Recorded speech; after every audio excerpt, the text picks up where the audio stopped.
physics class. We're well into chapter 5, and today we're going to be talking about free body diagrams.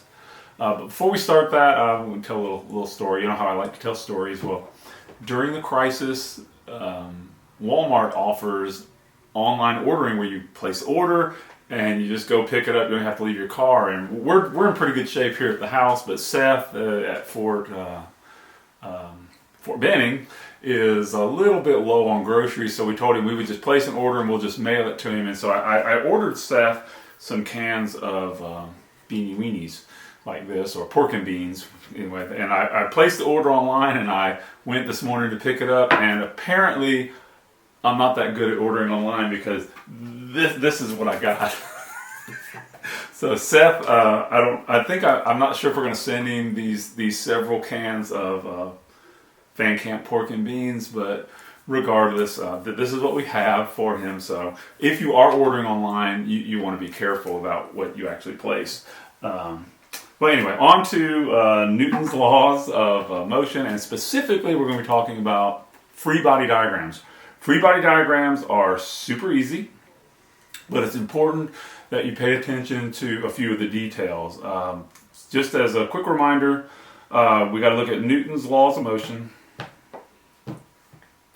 And the first law says that an object in motion stays in motion unless acted upon by an outside force. I think everybody's in pretty good shape on that. At least the ones of you that have turned in your homework are already in pretty good shape there, so we're not worried about that much.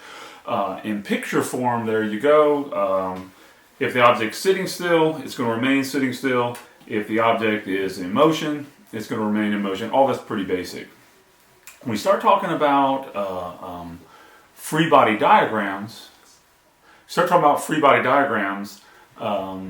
what we want to be careful about is that they're kind of like vector diagrams, but with a few minor alterations. So let's just get an idea of what a free body diagram is by taking a look at a picture of one. So there is a basic free body diagram. Please note that you've got a central object. It can either be drawn as a box, or sometimes you'll see it drawn as a period or a dot.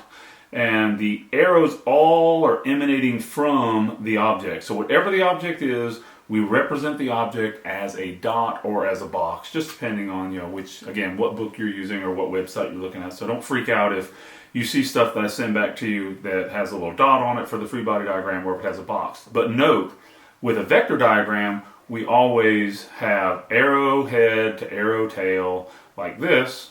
But with a free body diagram, everything emanates from the object itself. So if I'm talking about a satellite in orbit, or if I'm talking about any object moving on the ground or anyplace else, we represent a dot, and all the forces come from that. To draw a free body diagram, you have to be careful about a few major points. Number one, it has to be one object at a time. We don't have multiple objects. You can't mix them together. You can draw a box, or as I said before, you can represent it by a dot. And then the arrows represent each force acting on the object. Now we want to be really, really careful. That's where I'm going to trick you on this one, is that you've got to be careful about when there's a force acting and when there's not a force acting on the object. And we're going to look at a few examples today that I think will help explain that for you. And also, and the most important one probably, is make sure that your arrows are going in the right direction. Now, as far as making the relative size correct, not super important, because we'll be putting numbers on everything, but you want to make absolutely certain you've got your arrows going in the right direction. Now, before we do this, we'll look at some examples. Let's talk about the forces that are the typical ones you see in physics. The ones that we are going to be most concerned with are friction force here. And we'll have a whole section on friction force later on in the week, so don't get too hung up on friction force. You already understand what friction is. So we'll talk about the actual mathematics of friction forces later on in the week, but just know which direction friction force goes, and that is opposite of motion. Normal force, we'll get to that, come back to that in just a moment. I'm going to jump down to the bottom and say weight. Again, we're talking about both of those in just a moment. These others here, spring force, tension, and thrust, we'll touch on those very slightly, but mainly what we're going to be concerning ourselves with are friction, normal force, weight, and then some applied force, which applied force just means somebody's pushing on an object. Before we go into examples, let's talk just a teeny bit about normal force and weight. Everybody knows that weight works in the downward direction. So I'm going to put force of weight in the downward direction.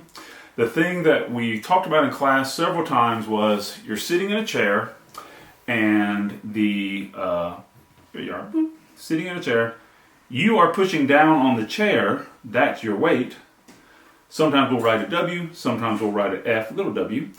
The thing is, if the chair is not pushing back up, you fall on the ground. So what we have to have is a balanced force, which is Fn, which is the normal force. Now the normal force may sound like a silly thing, something that you don't have to worry yourself about, but the normal force is what impacts friction, and friction is going to be the big issue for this chapter that you may have trouble with. So make sure you're clear on the idea that however much you push down with your weight, the normal force pushes back up in the exact opposite direction with the exact same amount.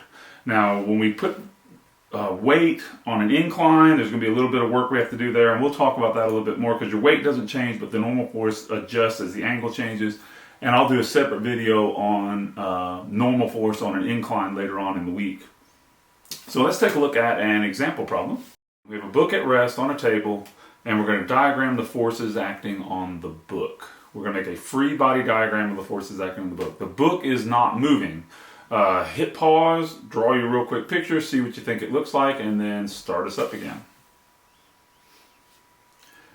As you can see, the free body diagram of a book sitting at rest is gravity or weight down, force of weight down, and the normal force up. Sometimes you'll see the weight written as gravity, and sometimes you'll see it written as weight, or sometimes you'll see it just written as a W. All those mean the same thing. And the normal force, however, is always going to be Fn in the upper direction. Problem number 2. We have an egg falling from a nest in a tree. Most importantly here, we want to neglect air resistance. The problems will always tell you whether you neglect air resistance or include air resistance. And again, we want you to draw a free body diagram for this one. Once again, pause the video for a second. Try and sketch what you think is going on, and then start the video again.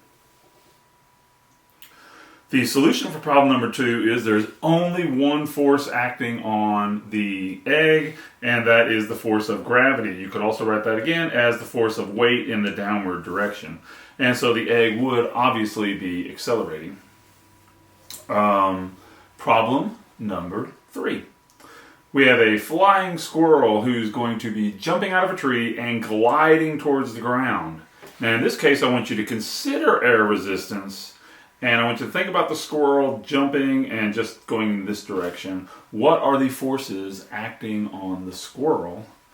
I want you to draw a free body diagram. Once again, pause the video for a moment, try and sketch it, and then turn the video back on to see what the correct solution is. The solution to problem number 3 is the force of gravity down, or the weight of the squirrel down, and the force of air in the upward direction. Now what's interesting on this one is, if the squirrel is gliding at a uniform speed, this force of gravity down and this force of air resistance up will be equal. If he's accelerating, you would draw it with a longer line here and a smaller line there. And so you can see that you can illustrate that you're accelerating by just changing the lengths of the lines. Problem number 4.